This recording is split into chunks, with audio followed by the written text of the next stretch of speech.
So we'll get underway with head coach announce the team for the weekend.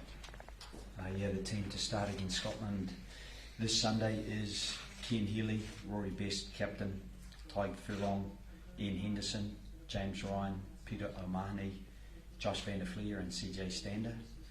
And in the backs it's Conor Murray, Jonathan Sexton, Jacob Stockdale, Bundy Aki and Gary Ringrose in the midfield, with Andrew Conway on the right wing and Jordan Lama at fullback. The replacements are Niall Scannell, Dave Kilcoyne, Andrew Porter, Tyg Byrne, Jack Conan, and the backs are Luke McGrath, Jack Carty and Chris Farrell.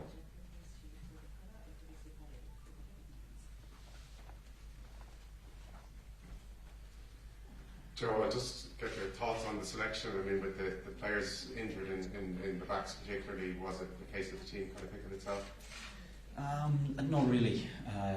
You'll see Joey will run fully in the warm-up just as a reserve back. He's trained really well this week. I think Keith Earls was the sharpest player at training on Wednesday. Certainly hit the best time, was very, very sharp. So, he's good. Rob Carney trained well as well. So it was really just that we were getting very tight for time, and the best continuity we felt was to have the guys who trained through the time that we've been here. So that's what we went with, and and it's exciting to have the back three that we've got as well. It's a great opportunity and a fantastic challenge for them. For Jordan and Andrew, what can they bring to Ireland, and was there any question mark in your mind of who played fullback and who played on the wing? Not really, no. I think that their enthusiasm is something that's contagious. I think their ability to get themselves into the game. I think Andrew has proven he's got real aerial ability, and that will be really useful for us. I still have the vision in my mind clearly of Jordan Lama beating Israel Folau to a ball in the third test in Sydney on our Australian tour in the middle of last year. So he's very good there as well, and Jacob of course is a big man in the backfield. So there's that. They're all feeding off each other. They're all young men who are very, very keen to impress. So really, I guess they've now got that opportunity. Joe, there seems to be word going around that if the day rains, it might suit Ireland better than Scotland. What are your thoughts on that? Yeah, that's interesting. I guess you just have to adapt to the conditions. I'm pretty sure that they will adapt as well. If Greg Laidlaw's at scrum half, he's a very proficient kicker. He's a very effective goal kicker as well. And I think when it does rain, points become just that little bit more valuable because they're harder to get, because it's harder to sustain the continuity of play. Therefore, Greg Laidlaw could be very useful for them, and we know Finn Russell has a huge variety of kicking game, so he will be a threat. And there's the length of Stuart Hogg's kicking game. He's got a very long kicking game. So I think in the end, when you match that up with us, with the likes of Conor Murray and Jonathan Sexton, I don't think there's too much between the teams, wet or dry. Rory, in terms of humidity and the conditions, how do you think that'll affect things in terms of physically and even in ball handling and throwing? I think, like Joe said, we have to adapt. We've been here for a good few days now. We've trained in some rain. We've trained in a bit of heat. We've got used to it. We've trained with various bits and pieces over the summer, whether it was in Portugal or at home.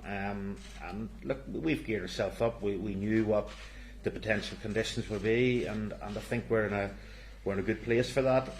Ultimately, I think the acid test will be Sunday. You can put whatever you want on the ball, you can put whatever you want in training, but ultimately when you get to the game and the pressures of that, it'll be about making sure that you can stay focused on what you need to do.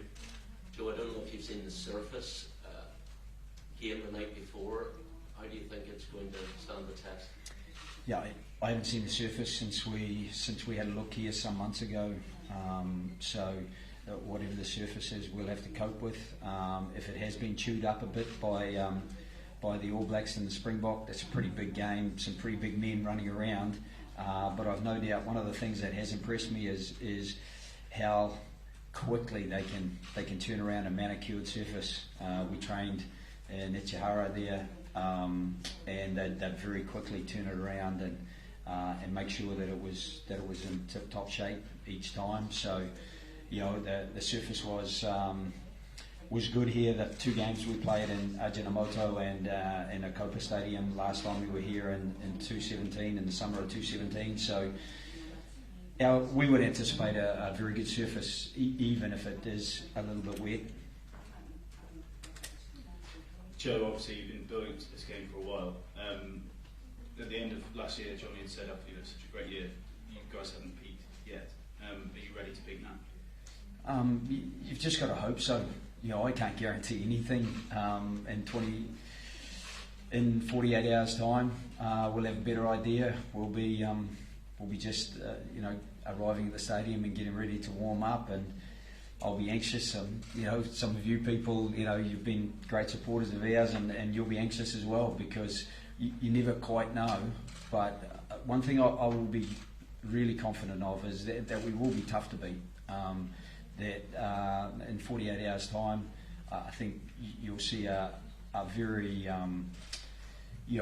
collective effort, and that effort will make us tough to beat. Now, I've no doubt that the Scots are working away and going to make sure that there's something similar. I don't think there's a huge amount between the 2 teams, and so whoever does maybe get the bounce of the ball or can be just a little bit more efficient than the other, it may just tip the balance. And have you got a little bit still up your sleeve? Yeah, short sleeves, not too much up my sleeves. Again, there's certainly things that you do hold back a bit. I've no doubt we'll see something from Scotland that we haven't seen before, because we've been planning this for a long time. And when you get the opportunity to put it into practice, it still has to be put into practice accurately, and one of the things that gets in the way of that is the amount of pressure the opposition can put on you, and I've no doubt that both teams will be trying to put pressure on each other so that whatever they have got planned isn't quite as effective as they'd hoped. Joe, what was the most difficult selections for you and the coaches that you had to make? Well, they started in the summer and they've worked their way all the way through, going from 45 to 31 and now to 15 to start and the bench. I think one of the things that made it easier in the backs was that there are backs who've trained all week, and there are backs who are now fully fit and up and running, and we just felt that for continuity's sake we would also show the amount of faith we have in the squad. And up front there were some tight decisions as well.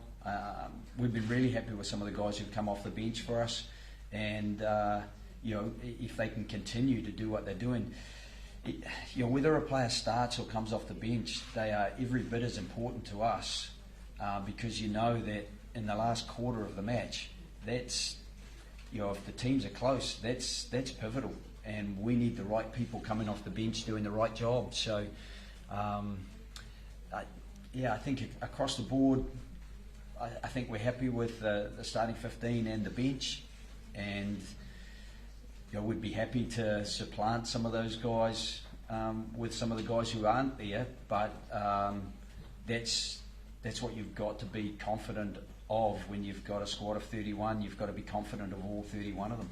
We'll take the last question in this section. Okay, Klein didn't make it obviously this week. How have you broken down how you pick your second rows, and what's the thinking? Is it because there's another big game in 6 days' time, or what's the thinking, the thought process? Yeah, again, that was a relatively long discussion. I think James Ryan has come back in for these last 2 games and done really well. He's of known value to us. Ian Henderson's almost got 50 caps. That experience, he was involved in the big games in the World Cup last time.